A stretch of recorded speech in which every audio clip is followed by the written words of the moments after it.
उनका रूप था उससे भी ज़्यादा रूप परमात्मा ने दिए हुए धवल उज्जवल वेशों में बढ़ जाता है। क्या ऐसे कोई सुख त्याग करने वाले को रोते हुए देखा है? आप रोते हो सब, क्यों? क्या हुआ? ये आपके मन में दो प्रकार के हिस्से हैं। एक तो हिस्सा ये है मेरी दीक्षा नहीं हुई, मैं कब छूटूंगा, और दूसरा अरे रे इसने दीक्षा ले ली, ये सब छोड़ दिया, उसका भी क्या होगा, उसकी मदर का क्या होगा? आपके आंसू की वजह क्या है? आपका नंबर नहीं आया इसके लिए स्टेज पर, तो रोते क्यों? वजह क्या? धर्म के दो हिस्से ना, वजह क्या? रोने की वजह क्या? बस लगाओ, त्याग कर रहे, साधु बन रहे, आनंद आ रहा है, देख रहे मगर, लेकिन इसके पीछे वो चलने वाले हैं और चलते चलते हर परिस्थितियों का सामना करने वाले हैं, लेकिन अब उसे भविष्य में कोई लंबे चौड़े दुख नहीं आने वाले। छोटी सी 50 साल की साधनाओं में करोड़ों भवों के दुख समाप्त हो जाते हैं, करोड़ों भवों के। अब दुख के साथ प्रभु महावीर ने ऐसा नाता जोड़ा जो सुख की परंपरा को हमसे मिला दे, और वही दुख उनने अप्लाई किया, सप्लाई किया। उनने दुख सहन किया और हम दुख के नाते कोई धर्म भी स्वीकारना नहीं चाहते। हमें एक आंबिल की ओली भी करनी है तो हमारे मन में तैयारी भी नहीं है, रात्रि भोजन छोड़ने वाला ही नहीं है, वो आंबिल की ओली क्या करेगा? कितना क्वालिटी धर्म है, धर्म में कितनी गुणवत्ता, कितना सर्वश्रेष्ठ यहाँ आयाम बताओ जगत के सर्व जीवों के लिए। और संसार में ऐसे कोई व्यक्ति बताओ कि जिसके पास सुख हो और कभी दुख भी ना हो। संसार में ऐसे कोई व्यक्ति बताओ जिसके पास सुख है लेकिन दुख नहीं है। संसार कहाँ? साधना वाले नहीं है कोई। इंदौर में सब लोग सुखी है, MP मालवा में सब लोग सुखी है, चलो इंडिया में, चलो अमेरिका में, चलो वर्ल्ड में, चलो छोड़ो दुनिया की बात, वहाँ देवलोक में जो देव है सब सुखी है। क्या उनको कहाँ दुख है? उनको एक दुख नहीं है, न शरीर में लहू है, न रोग है, न खाने पीने की चिंता है, उड़ सकते हैं, रूपवान शरीर है, हजारों करोड़ों हीरे जवेरात पड़े उनके सामने और हजारों सालों का आयुष्य है, एक शरीर में से दूसरा मैजिक बॉडी कर सकते, तो वो भी दुखी क्यों? वो सुखी है कि दुखी है? कैसे दुखी बताओ? दुखी क्यों है? कहने का मतलब कि जगत पूरा दुखमय है, लेकिन जिनने दुख का रास्ता स्वीकारा धर्म के नाते, वो व्यक्ति कभी दुखी नहीं। धर्म करना है तो मन की शांति को पहले केंद्रित करना पड़ेगा, मन को और कंट्रोल में रख के हिंसक अहिंसक को समझना ही पड़ेगा। ये हिंसा के पाप मुझे त्याग करने ही हैं। अब आप 5 दिन के लिए, 2 दिन के लिए, 10 दिन के लिए प्रयत्न करो, आगे बढ़ो, आगे बढ़ो कि मुझे करना है, मुझे करना है। ट्राई तो करो कि व्रत की महिमा क्या होती है, व्रत से जुड़ने के बाद क्या होता है। आप जो आ रहे हो ना, वो रविवार के दिन जब हम व्रत स्वीकार लें, आपके पूरे परिवार को लेके आना। उनको बोलो 1 दिन के लिए भी पालन कर, 24 कर, 1 दिन, 3 दिन के लिए भी करो, कम से कम कराओ, झगड़ा रगड़ा करो, आज से शुरू कर देना। वो जीव को दुखी ना होना हो तो, वरना आप कुछ नहीं कहोगे और उनको जब आप आपकी आंखों के सामने दुखी देखोगे, कैंसर की पीड़ा देखोगे, उनकी किडनी फेल होगी और डायलिसिस की पीड़ा देखोगे, उनके जीवन में उनको रात भर नींद नहीं आएगी, खाना नहीं खा सकेंगे, 2 कदम नहीं चल पाएंगे, रात भर रोते रहेंगे, देह में पीड़ा रहती रहेगी। आप उनके पास बैठोगे तब पता चलेगा कि ये धर्म ना किया, उसका नतीजा ये दुखी हो रहे। लेकिन आप क्या कर सकते हो? क्या कर सकते हो? दवाई पास में बैठ सकते हो, भोजन दे सकते हो, उनके 2 वचन धर्म के सुना सकते हो, लेकिन कर्म साथ नहीं दे रहा है। ये अवस्था आप अपने परिवार की देखना चाहते हो? ये अवस्था पीड़ा वाली दर्दनाक अवस्था आप अपने परिवार की देखना चाहते हो? नहीं देखना चाहते हो तो आप उनकी क्या व्यवस्था बनाओगे? उनको धन कमाने देना, बच्चों को, उनके पापा को, परिवार को, पढ़ाई में, बस पढ़ाई, समाज, दुनियादारी, दुकानदारी, सोसाइटी, दौड़ धाम, पैसा, उसके अलावा कुछ भी नहीं है। हाँ, आप अपने परिवार को क्या, कौन से नतीजे तक ले जाना चाहते हो? यहाँ अगले रविवार, ये नहीं और अगले रविवार, जब यहाँ पर 12 व्रत का उच्चारण है, बढ़िया सी नाण बनेगी दीक्षा जैसी, और दीक्षा जैसी सुगंधीदार पुष्पों की नाण रहेगी, दीपक रहेंगे, साथिया रहेंगे, और एक सिपर के साथ वो परमात्मा को प्रदक्षिणा देते देते परमात्मा का एक अध्यात्म का बल हमें परमात्मा से मांगना है। और वो व्रत नियम का पालन सब लोग करें। 1 दिन के लिए भी आप तैयारी करो, 1 दिन के लिए लाओ सबको, 1 दिन आप देखो कैसा लग रहा है। परमात्मा की इतनी कृपा रहेगी, वो खुश हो जाएंगे। लेकिन आप अपने परिवार को सुखी देखना चाहते हैं। आप परिवार में माया के साथ जी रहे हो, आपको ही सुख पाना है, वो दुखी हो तो आपको आनंद आएगा कि उससे ज़्यादा सुखी हम हैं, है ना? सही बात की ना? वो दुखी हो तो आपको आनंद आएगा क्योंकि आप उससे सुखी हो। यानी आप धर्म कराना नहीं चाहते हो, चाहते हो। आप कहते हो वो नहीं करते धर्म, क्यों नहीं करते भाई? ऐसी क्यों बात है? ऐसे कैसे लोग मिले आपको वो धर्म में नहीं जुड़े? ऐसा कैसा कर्म का उदय है कि आज वो धर्म नहीं कर रहा है, कल नहीं करेगा, अंतिम समय में नहीं करेगा? तो आपको ऐसे लोगों के साथ रहना है क्या? और रहने के बाद भी आप क्या अपनी आराधना कर पाओगे? कल आपको वो पाप में ले जाएंगे। चलो घूमने जाना है, चलो यहाँ शादी ब्याह में जाना है, चलो ये रात को फंक्शन करने है, आपके आंखों के सामने इतना बड़ा कत्ल खाना खड़ा हो जाएगा रात्रि भोजन का, हिंसाओं का, और आप पसंद आएगा आपको? बोलो आपको सम्मति देनी पड़ेगी कि नहीं? किस वजह से आपको सम्मति देनी पड़ेगी कि नहीं? तो इस पापों के अंजाम के लिए आप तैयार हो कि नहीं तैयार हो? दुकानदारी बहुत है ना, कमाना है ना, बच्चों को नौकरी, जॉब, धंधादारी, कितना दौड़ना है। एक दिन के लिए आप उनको लाओ, एक दिन के लिए, और ये पूरा यहाँ पर जो माहौल बनेगा ना, उसमें ऐसा परिवर्तन आएगा, वो कहेगा कि हमें करना ही है बस। आपको ये बात पल्ले पड़ती है पुण्य पाप की, दुख की, सुख की? प्रभु महावीर के पुण्योदय में भी दुख हो, समाधि के लिए भी हमें सकारात्मक सकाम निद्रा करनी चाहिए, ये बात पल्ले पड़ती है कि नहीं? तो आप प्रथम व्रत, दूसरा व्रत हमने झूठ न बोला, तीसरा व्रत अदत्ता दान, कि हमें किसी की चीज़ लेनी नहीं, चोरी नहीं करनी, कम माल नहीं देना, माल में चोरियां करके गलत माल नहीं घुसा देना। इतने सारी चीटिंग आपको दुनिया सिखाती है और वो चीटिंग आप करते रहते हो। गेहूं की बोरी होती है और उसमें कंकरे डाल देते हैं, कापड़ का नाप नापते हैं और कुछ अलग कर देते हैं। भोजनशालाओं में, जो कैटरर्स लाइनों में कहीं ना कहीं ऐसी चीज़ें हैं ना, आप सोचते ही रह गए कि ऐसा ऐसा हो रहा है हर जगह पर। क्यों गलत? सिर्फ एक पैसे के पाप के लिए। और पैसा ऐसा आता है जो दुख के अलावा कुछ नहीं देता, दुख के अलावा कुछ नहीं देता। कैसी कैसी चिटिंग, एक एक चिटिंग की मैं बात बोलूँ तो आपको फॉर्मूला पता चलेगा, तो यहाँ नेगेटिव पॉइंट वाले मेरी बात को स्वीकार कर गलत काम शुरू कर देंगे। नहीं होता है ऐसा, और ऐसा करना भी नहीं चाहिए। तीसरा अदत्ता दान, किसी की चीज़ बिना मांगे लेनी नहीं, चाहे सोना भी पड़ा हो, हीरा पड़ा, कोई भी चीज़ मांगनी है तो पूछ के मांगनी। अब आप कहीं पर भी जाते हो, हमारे यहाँ तो किताब उठा लेते हैं, पेन उठा लेते हैं, क्या है, क्या लिखा है, क्या चाहिए, क्या हो तो बताओ, क्या व्यवस्था है आपके पास? कितना मैच्योर लाइफ होना चाहिए। कुछ भी हो, हमें ये काम नहीं करना है। हमारा धर्म तो त्याग का धर्म है, देने का धर्म, लेने का धर्म थोड़ी है। हम लेते क्यों है? लेना ही नहीं चाहिए, हो सके तो देना चाहिए, त्याग करना चाहिए। अदत्ता दान, अदत्त जो दिया हुआ नहीं है उसे स्वीकारना नहीं। अदत्ता दान, 100 रुपये की नोट पड़ी हो, कुछ भी पड़ा हो, नहीं छूना। पता है सिर्फ कुमारपाल महाराजा ने, वो चूहा मर गया, उसकी एक सोना मोहर ले ली उसमें। तो चूहा मर गया, मुसक यानी चूहा, कुमारपाल ने दुख हुआ कि प्रायश्चित करूं, कि मुझे पता नहीं था सोना मोहर किसकी है, मगर वो दुखी थे तो उन्हें उठा लिया। और वो चूहा पूर्व के भाव में लालची था, बहुत आसक्त था, तो वही धन जहाँ डाटा था वहीं वो चूहा बना। सांप बनते हैं ना कई बार, वो धन के नीचे सांप मिलते हैं ना, वो धनियों की यही हालत होने वाली है जिन्हें त्याग नहीं किया है। वो हाँ बांध के तो ले जाएगा नहीं, तो वो मन में रहेगा धन, तो वहीं बन, जहरीला सांप ही बन। तो वो सांप उनकी आसक्ति की वजह से वहाँ बना। इसी तरह वो चूहा बना, और वो चूहा को पता चला कि मेरी एक असरफी, दूसरी असरफी रोज गिनता था, अब उसको को लेना देना है। लेकिन उसमें से एक कम हुई, सिर पटक पटक के वहाँ मर गया, और पता चला कि मेरी वजह से मरा, कुमारपाल को। फिर उसके नाम से उनने वहाँ जीर्णोद्धार यानी कि जिनालय का निर्माण किया।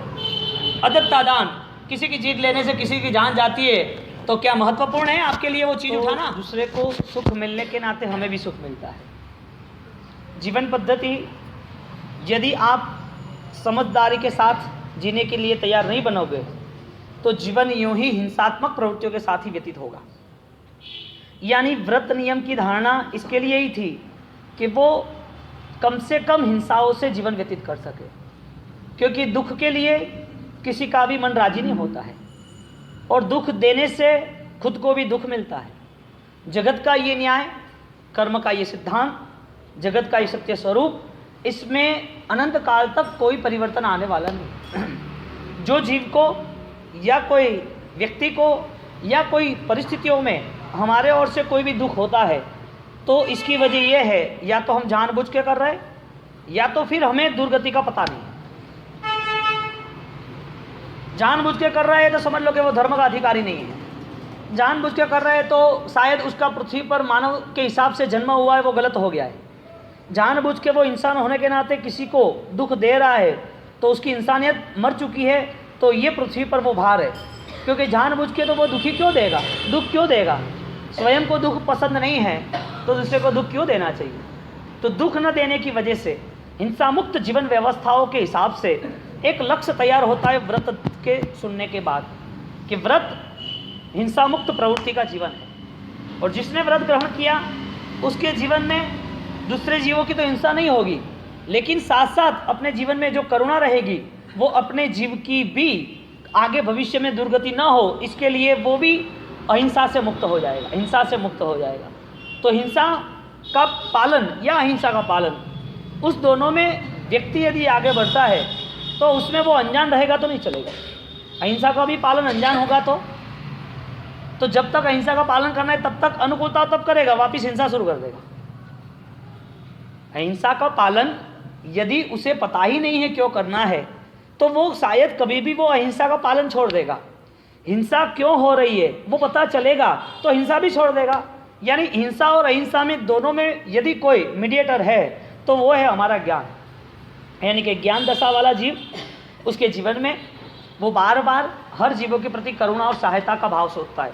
क्योंकि सागरवर गंभीरा, परमात्मा महावीर देव को करुणा के महासागर क्यों कहे?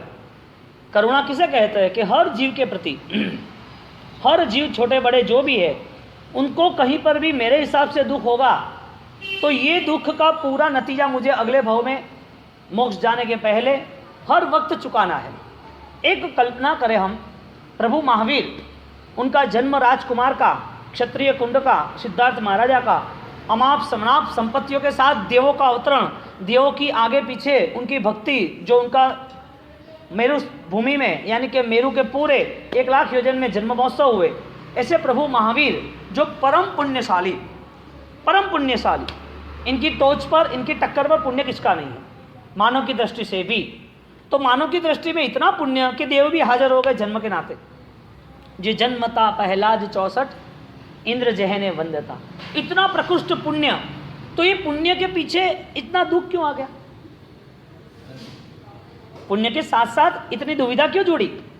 साधना के समय में पहले ही दिन जब दीक्षा ली और दीक्षा लेने के बाद जो उत्तरा फाल्गुनी नक्षत्र में जो लोच किया, चतुर्थ ज्ञान, मनोपय ज्ञान उत्पन्न हुआ, और वो जब उसी दिन शाम को जहाँ कौशक पे खड़े रहते हैं तो वहाँ पर उत्तराधीन सूत्र के हमारे श्रीलंकाचार्य महाराज यानी उत्तराधीन सूत्र में बात लिखी है कि प्रभु महावीर देव उनके पूरे देह को जैसा राजकुमार का उज्ज्वल देह था, सौंदर्यवान देह था, वहाँ पूरा काला काला काला देह, दूर से कोई देखे तो एक काला इतना बड़ा थंबा क्यों खड़ा है, और पास में आके देखे तो पता चले कि जो भी मच्छर, जो भी जीवात, जो भी दूसरे जंतु थे वो उनके लहू चूस रहे थे। इतने गहराई तक पहुंच गए थे। इतना विशाल पुण्य है तो दुख आना चाहिए कि नहीं आना चाहिए? हम कंपैरिजन करते हैं, क्या दुख पुण्यशाली को नहीं आते? क्या सुख होने के नाते दुख दूर नहीं होते? सुख किसे कहेंगे, दुख किसे कहेंगे? किसी को दुख न देना, किसी को दुखी न करने की हमारी तैयारी, वो धर्म है। हमारे जीवन में यदि दुख है तो उसे समता से भी हम व्यतीत कर ले, क्योंकि वो दुख का पूरा अध्याय हमने ही लिखा था। तो बात यह है कि दुख देने के लिए तुम्हारे पास बल चाहिए, चाहे शरीर का या चाहे विचारों का। दुख देने के लिए शरीर का बल मिल गया तो आपने छोटे बड़े जीवों की हिंसा कर दी। विचारों का बल ऐसा मिला जिसके लिए आपने क्रोध किया, आपने दंभ किया, आपने माया किया। आप पागल होते तो क्रोध करते, आप पागल होते तो माया करते, आप बेभान होते, अनकॉन्शियस होते, आईसीयू में होते तो किसी के प्रति घृणा करते। क्यों?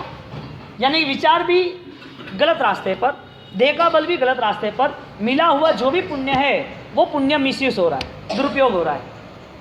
तो परम पुण्य का उदय, श्रेष्ठ पुण्य जिसका है ऐसे प्रभु महावीर, जिनका जन्म होने के बाद भी, देव इंद्र महाराजा जिनकी सेवा करने के बाद भी, जिनके क्षत्रिय कुंड नगर में अमाप शनाप संपत्ति हीरे जवेरात होने के बाद भी क्यों वो दुखी हुए? दुख की वजह क्या? पूर्व के भाव में किसी जीव को उन्होंने दुख दिया था? यानी पुण्य ऐसी कोई जिम्मेदारी नहीं लेता है कि तुम्हें दुख से मुक्त करूंगा। जो पुण्यशाली है, जिसके पास संसारिक हर कोई श्रेष्ठ चीज है, पैसा, परिवार, बल, बुद्धि, रूप, सब कुछ है, तो क्या दुख नहीं आएंगे?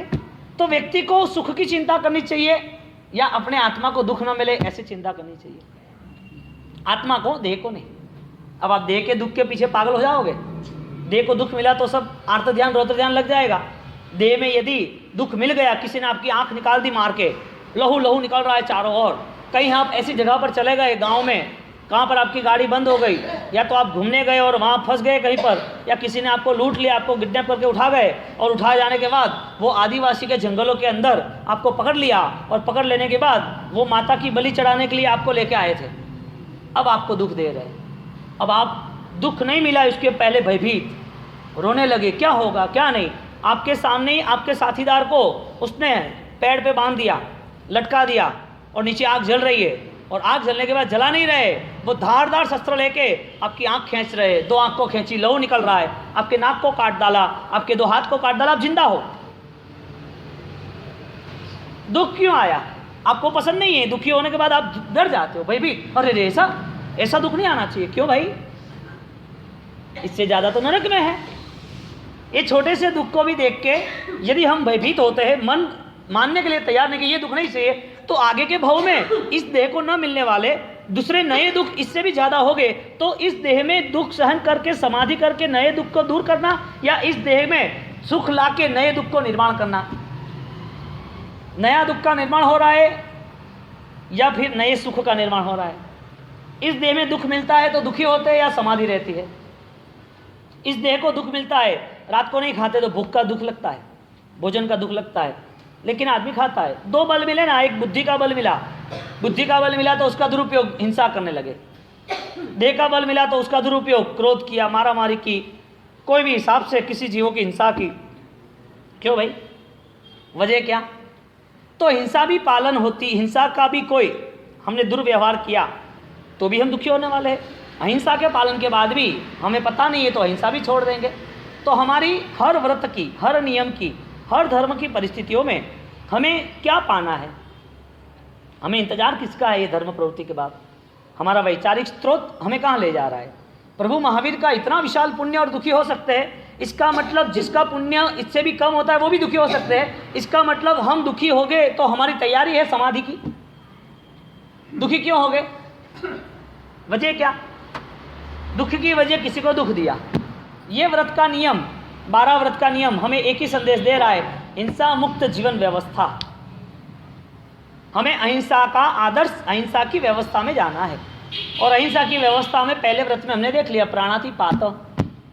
अब आपको हर वक्त वो मन में कर्मवाद आना चाहिए, वो सिद्धांत आना चाहिए। यदि आप मन नहीं बनाओगे, आपके विचार में वो परिवर्तन नहीं आएगा, तो आपकी जीवन शैली, जो भी जीवन व्यतीत कर रहे हो, उसमें कोई रुकावट, कोई बंधन, कोई नियम, कोई भी आपको वापिस रिवर्स नहीं लाएगा। व्रत नियम आपको वहां पर खड़ा रखता है, भाई पाप मत करना, ब्रेक मार दी, इधर अपना काम नहीं। बम्प आता है और ब्रेक ना लगाओ तो, खड्डा आता है ब्रेक ना लगाओ तो, पाप सामने आता है और आदमी नियम वाला नहीं होगा तो, पाप सामने है ना और नियम नहीं है तो करता ही रहेगा। धर्म करने के बाद भी पाप क्या है उसे पता नहीं है। धर्म की प्रवृत्ति के बाद भी उसे किससे मुक्त होना है उसे पता नहीं है, क्योंकि धर्म हमें हमारी पूर्व गलत धारणाओं, पूर्व गलत संस्कारों से हमें मुक्त करने की हर संभावनाओं में ले जाता है। अब धर्म की प्रवृत्ति होने के बाद व्यक्ति में परिवर्तन या व्यक्ति का जीवन उसे ही पता नहीं है, तो वो कौन से रंग ढंग को यहाँ से व्यतीत करना चाहता है। अपना जीवन 50 साल का जीना है कि 100 साल का जीना है, क्षणिक है, फिर भी शायद लालसा है, इच्छा है, क्षणिक होने के बाद भी 100 साल भी जीना है शायद, तो 100 साल में इतने सारी हिंसा कर दी है। 100 साल में आपको साधु बन के जीवन व्यतीत करना था, निर्दोष जीवन जीना था, 18 पाप का त्याग करना था।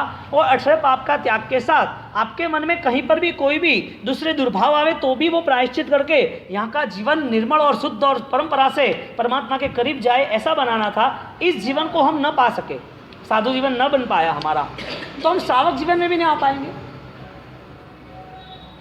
साधु जीवन की ही भावना के साथ धर्म करना था और धर्म करने के बाद श्रावक जीवन भी नहीं हमारा, तो इसका मतलब इस धर्म का नतीजा क्या होगा?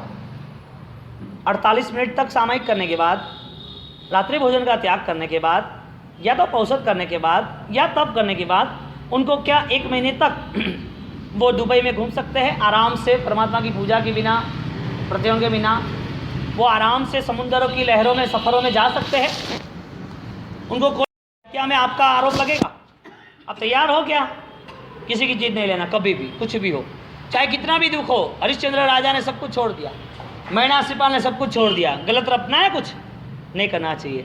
चौथे, मैथुन विरमण मत, स्वदारा संतोष, जो भी पवित्र जीवन है श्रावक श्राविकाओं का, उसे जीवन व्यतीत करना। और श्रावक श्राविका जीवन में भी उसको व्रत नियम में जब तक हो सके इतना चतुर्थ व्रत का ग्रहण करना। टीवी, सिनेमा, जो गलत चीज़ आती है, गलत चित्र आते हैं, चलचित्र, न्यूज़पेपर में चित्र में, वो सीरियल, वो पिक्चर साथ में बैठ के देखना ही नहीं। मन बार बार पूर्व के भावों को पेट्रोल लेके चल रहा है और वो पेट्रोल को आग लगा देगी विकार की भावनाओं में। तो सदाचार के लिए स्वाध्याय, सदाचार के लिए अनित्य भावना, और वो सदाचार के लिए सब अशुचि भावना बताइए कि इस विचारों के साथ, पवित्रता के साथ हम श्रेष्ठ श्रावक जीवन, श्राविका जीवन व्यतीत करें। 5वां व्रत के हम परिग्रह व्रत में मुझे जीवन व्यापन करने के लिए कितनी कितनी चीज़ चाहिए, तो आप लिस्ट बना दो कि मुझे इतने घर, इतना सोना दागिना, इतनी करेंसी यानी बैंक बैलेंस, 2 करोड़ 5 करोड़ से ज़्यादा हम नहीं रखेंगे। कल लॉटरी लग गई 1000 करोड़ की तो पागल हो जाओगे, मर जाओगे, इससे अच्छा है नहीं चाहिए। पेथड़ मंत्री ने परिग्रह व्रत लिया, मंत्री नहीं थे तब, वो परिग्रह व्रत की महिमा से उनके पास उनका भाग्य खुल गया, धन तो मिल गया, लेकिन पूरा धन शासन में लगा दिया। व्रत लेकर संसार के धन कमाना ऐसा नहीं है, लेकिन वो व्रत के पुण्य से धन मिला है तो व्रत की सोच से, शासन की सोच से वो धन शासन में डालना। अब हम क्या सोचते हैं, धर्म करेंगे तो धन मिलेगा, कोई नियम लेंगे तो सुखी हो जाएंगे। ये ऐसी गलत मिथ्या धारणाओं से जीवन कितने दिन तक व्यतीत करोगे? मिल भी गया तो क्यों छोड़ रहे हो? ऐसा कैसा पागलपन? धर्म के नाते सौदाबाजी करना, कभी भी डिमांड नहीं करना धर्म के नाम पर। धर्म के नाम पर एक ही बात, मेरे जीवन में परम शुद्धि का एहसास हो। और पंचम व्रत का स्वीकार करना कि साल भर में इतने पैसे रखना, इतने गहने रखने, इतने करेंसी बैंक बैलेंस और इतने घर बार, जो भी आपको तय करना। 5 करोड़ तो इनफ है ना, 50 करोड़ इनफ है ना, फिर तो छोड़ो। लेकिन आप छोड़ोगे ही नहीं तो। छठा व्रत दिक परिमाण, कितनी दिशाओं में कहाँ तक जाना, कितनी दिशाओं में, तो हम सोच ले कि भैया एमपी के बाहर नहीं जाना है। फ़ोन की शायद छूट, फ़ोन की शायद छूट के भाई आपका कोई बाहर से फ़ोन आया, राजस्थान से, गुजरात से, बम्बई से, कोई फैमिली का, कोई कहीं पर है, तो फ़ोन की छूट, लेकिन मुझे जाना ही है तो मैं एमपी के क्षेत्र से ज़्यादा नहीं जाऊँगा। और रात को जब पता चले तो सोचना कि मैं इंदौर के 50 किलोमीटर के बाहर का सब त्याग। अब जब भी जाना है तो तय कर दो कि इतने जाना, या तो फिर साल भर में 20 बार आउट ऑफ कहीं जाना हो बिजनेस के हिसाब से या तीर्थ यात्रा के हिसाब से, तो तीर्थ यात्रा की छुट्टी रहती है। इस तरह ये सेट करना। साथ में भोग विरमण व्रत, तो ये दिक परिमाण पता चला, दिशा का कितना माप मर्यादा, और साथ में कौन सी चीज़ यूज़ करना, तो हम वो कर लेंगे। चौथे, पाँचवें, छठे व्रत में हमारे से जो भी आसाधना हो इसकी हम समय याचना करते हैं। आंखें बंद करें, मन में शुभ भाव की धारणा बनाएं और शुभ भाव की धारणा के साथ आगे बढ़े। 2 मिनट बैठ जाओ, नहीं बैठ जाओ, बाद में करना। आंखें बंद करें। ओम नमो अरिहंताणम, ओम नमो सिद्धाणम, ओम नमो आयर्याणम, ओम नमो उवजायाणम, नमो लोये सवसाहुणम, मंगलम ऐसो पंच नमुकारो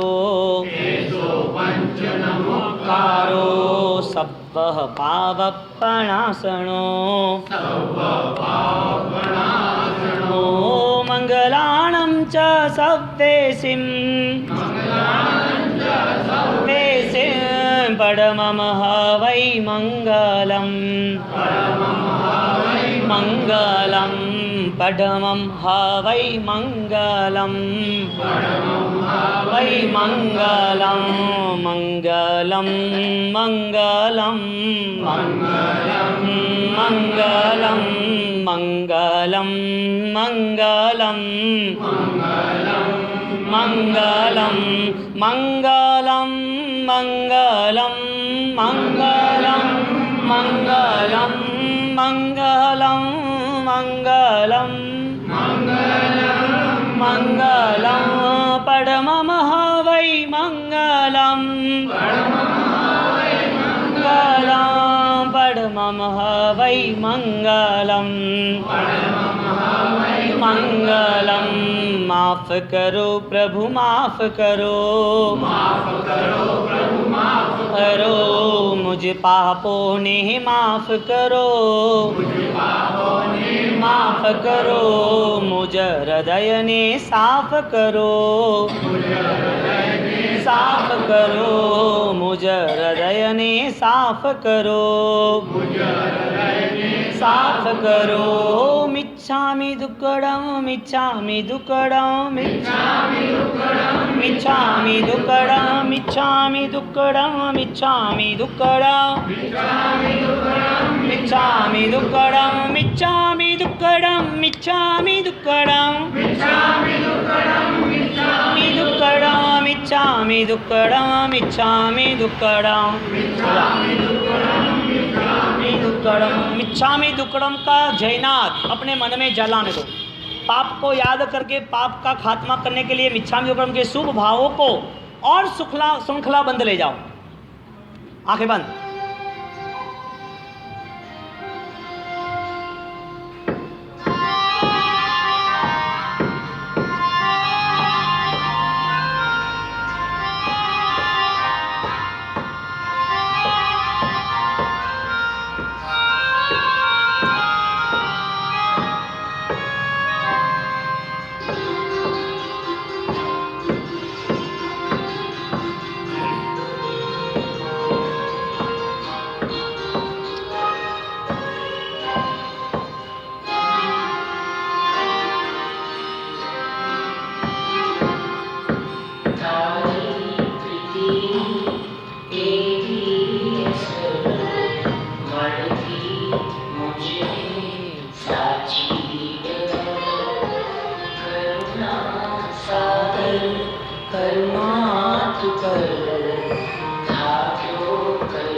सुख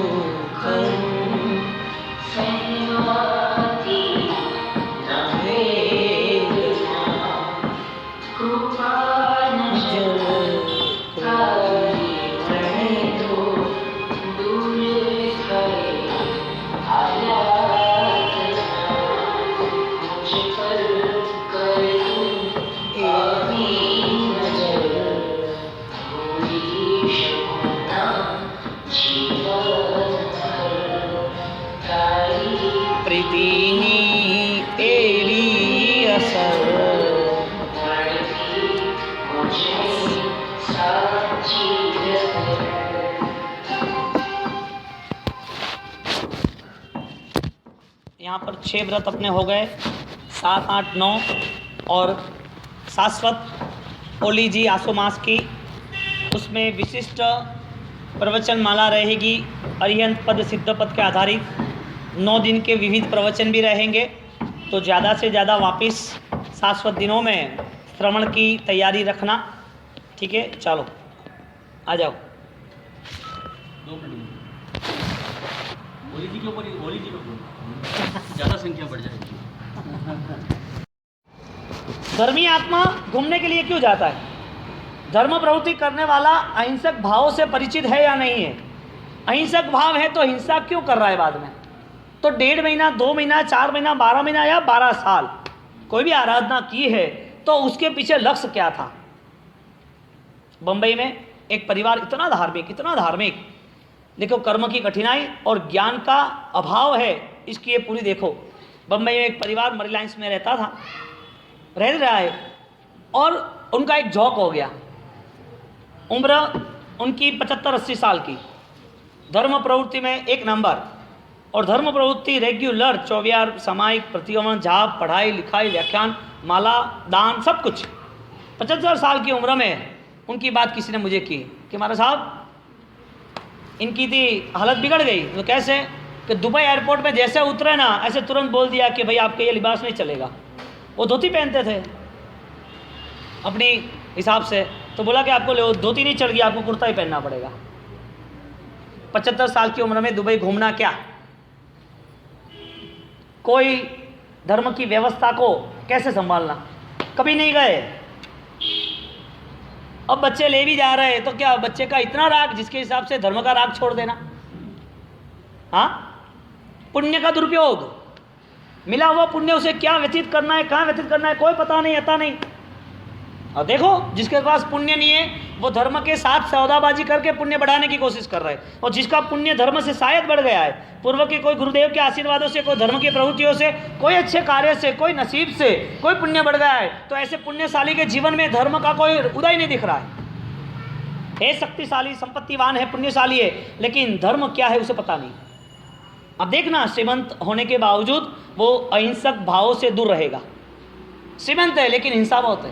क्यों? इतना परम पुण्योदय प्रभु महावीर का, और इस पुण्योदय में देव भी हाजिर हो जाते हैं, उनके चरण झुकते हैं, नमोत्थनम बोलते हैं। ऐसे पुण्यशाली आत्मा को भी एक रात में 20 उपसर्ग, ऐसे पुण्यशाली आत्मा को भी वो जानवर मारने के लिए आए, वो रस्सी मारने के लिए आए, वो पैर में आग जलाए, वो कान में खिले ठोके, वो 6 महीने तक भोजन नहीं मिले। किसने किया है सब कुछ? कर्म का यदि ये उदय है तो बात इतनी है, आपके पास कौन सा पुण्य है? धर्म का पुण्य का अभाव है तो दुख हो रहा है, या पैसे का पुण्य कम है तो दुख हो रहा है? आपकी दौड़ कहाँ के, किसके पीछे? पैसे के पीछे दौड़ है या शुद्धि, सात्विकता, सत्य के पीछे दौड़ है? कितनी लालसा भरी होगी जिसके हिसाब से अहिंसक धर्म भी हिंसा का ही कारण बन रहा है। अहिंसा की ही हिंसा हो रही है, अहिंसा का ही खून कर रहे हैं। धर्म तो किया लेकिन धारणा विचार शुद्धि की नहीं। धर्म करने के बाद मन हर वक्त संसार की लालसाओं में, संसार की हिंसाओं में दौड़ता रहता है। सुखी व्यक्ति यदि धर्म करना चाहता है तो उसे सुख तो मिल गया है, अब क्या लालसा है? दुख आवे मरण वांछू, सुख आवे जीवितव्य वांछू। अतिचार में आता है ना, विद्याधर देवेंद्र चक्रवर्ती तणी पदवी वांछी। यहाँ तो बहुत सुख है, धर्म भी करते हैं, लेकिन धर्म का सौदा क्या किया? अब आगे इससे बड़ा सुख कौन सा है? देव का है, विद्याधर का है, चक्रवर्ती का है, वो प्राप्त हो भगवान मुझे। धर्म करने के बाद ये लालसा खड़ी है। तो प्राणातिपात, हिंसक, अहिंसक वो कौन पहचानेगा? यदि प्रभु महावीर भी दुख की यातनाओं से प्रसार होते हैं तो प्रभु महावीर के साथ भी कर्म ने कोई शर्म नहीं रखी।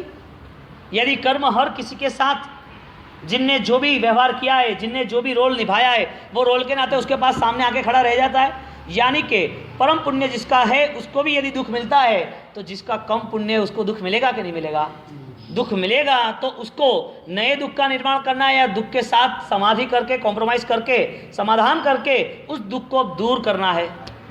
दुख के साथ यदि आपने तूफान किया, दुख के साथ यदि आपने फाइट की, दुख के साथ यदि आपने अर्थ ध्यान और दुखी हो गए तो नया दुख 100 गुना बढ़ जाएगा। आज नहीं मिला है, कल मिलेगा। आपकी सोच क्या कह रही है? आप कौन से निर्णय पे आ सकते हो? धर्म के नाते दुख वहन करना है या धर्म दुख न हो ऐसे ही करना है? दुखी होकर किसी को धर्म नहीं करना है। तो जब भी होली की परंपरा आई तो कह नहीं, शाश्वत दिन है, पर्युषण के 8 दिन ही हम तो आराधना करेंगे। चैत्र और आसो के दिन पर्युषण से अधिक महत्वपूर्ण है।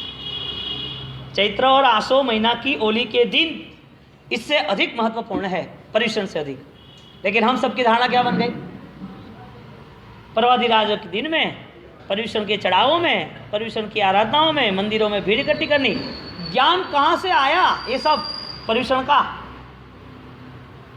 साधक को तो नितांत आराधना तो हर पल होनी थी, कहीं रुकनी थोड़ी थी। सिर्फ हिंसक अहिंसक भाव सोचने हैं, कर्मवाद का स्वरूप सोचना है।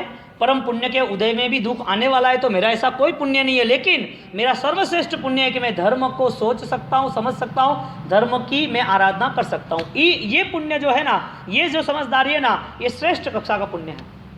अब धर्म से जो बिछड़े हैं, जो दूर रह रहे, वो 50 साल जिए या 100 साल जिए हिंसक प्रवृत्ति, हिंसक भाव के अलावा कोई जीवन नहीं होगा।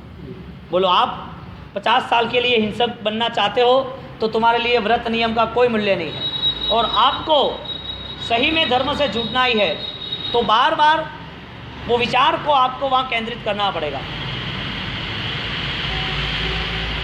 विचार को आप जब केंद्रित करोगे, विचार को आप जब व्यवस्थित आप एक जगह पर खड़े रख के आप सोचोगे, तब आप यहाँ से कंट्रोल करोगे। मुझे ये नहीं करना, ये गलत है, ये नहीं होना चाहिए, मैंने क्यों किया। प्रायश्चित भी होगा, पाप न करने की तैयारी भी होगी, और पाप न होता है इसका आनंद भी होगा। हमारे पास वो विचार की शून्यता होगी तो भाव धर्म की तो बात ही दूर है। दुख से डर गया वो कभी भी कोई भी धर्म नहीं कर सकेगा। न एक जीवदया का पालन कर सकेगा, न कोई तप कर सकेगा, न कोई दान कर सकेगा। आदमी करोड़ों और अरबोपति है, लेकिन दान की महिमा पता नहीं है, क्योंकि उसे ऐसा ही लग रहा है कि मेरा खर्च करूंगा कम हो जाएगा। तो तप करने वाला वही सोचता है कि मैं तप करने के बाद बीमार हो जाऊंगा, तो तप के साथ मुझे परेशानियां होगी, तो तप अभी नहीं करना। क्यों? वजह क्या? दुख के साथ रहना है, दुख की मैत्रिता रखनी है या नहीं रखनी है? क्योंकि दुख आप नहीं कहोगे तो भी आने वाले हैं। तो दुख यदि आपके पास आते हैं और आपको और दुखी करते हैं, उससे अच्छा कि धर्म का थोड़ा कष्ट, सम्यक कष्ट, सकाम निजरा, हाँ, इच्छा सहित हम वो दुख को सामने से स्वीकार ले और उस दुख को ही खत्म कर दे। जो आने वाला बड़ा दुख है वो वहाँ ही खड़ा रह जाएगा, वो पूरा परिवर्तन हो जाएगा। क्योंकि उस दुख ने आपको दुखी नहीं किया, क्योंकि आपने धर्म का सहारा ले लिया। धर्म का सहारा लिया, इसके लिए आपको व्रत पालन में कोई दुख नहीं था। व्रत पालन में आपकी तैयारी थी, हर व्रत के लिए आपका मन तैयार था कि मैं ये पालन करूंगा ही। अब जीवदया का पालन करना है, प्राणातिपात का। बोलो आप कितने हिंसा छोड़ सकते हो? नीचे देख के चल सकते हो? किसी को भी क्रोध से न बोलना हो, गर्म वचन, उष्ण तेजाबी वाक्य, किसी को दिल टूटे ऐसी बात छोड़ सकते हो? जहाँ भी कोई छोटी मोटी जीव हिंसा हो रही है वहाँ आपका ध्यान जाता है, वहाँ से आप उनको बचा सकते हो। अनर्थ जो जिस व्यर्थ है, जिसकी कोई वैल्यू नहीं है, तो भी हिंसा करना क्या मतलब क्या? यदि ये कर्म का बंधन मानना नहीं है, उसके लिए धर्म के क्षेत्र भी शून्य है। स्मशान है धर्म के क्षेत्र, कोई लेना देना नहीं धर्म से। स्मशान में कितना टाइम रहता है लोग, व्यक्ति? जो मसान होता है ना स्मशान, उसमें कितना टाइम रहता है? धर्म का क्षेत्र उसके लिए स्मशान है, आता है जाता है, उसका मन थोड़ी लगता है यहाँ पर, क्योंकि उसने पहचाना ही नहीं धर्म क्या है। धर्म पहचानता तो परिवर्तन कितना होता। तो हिंसक अहिंसक भाव के साथ जुड़ने वाला व्यक्ति वो क्या पाना चाहता है? हम दुख को सहन करके 1000 गुना जो दुख है उसका यहाँ पर हिसाब खत्म कर दिया।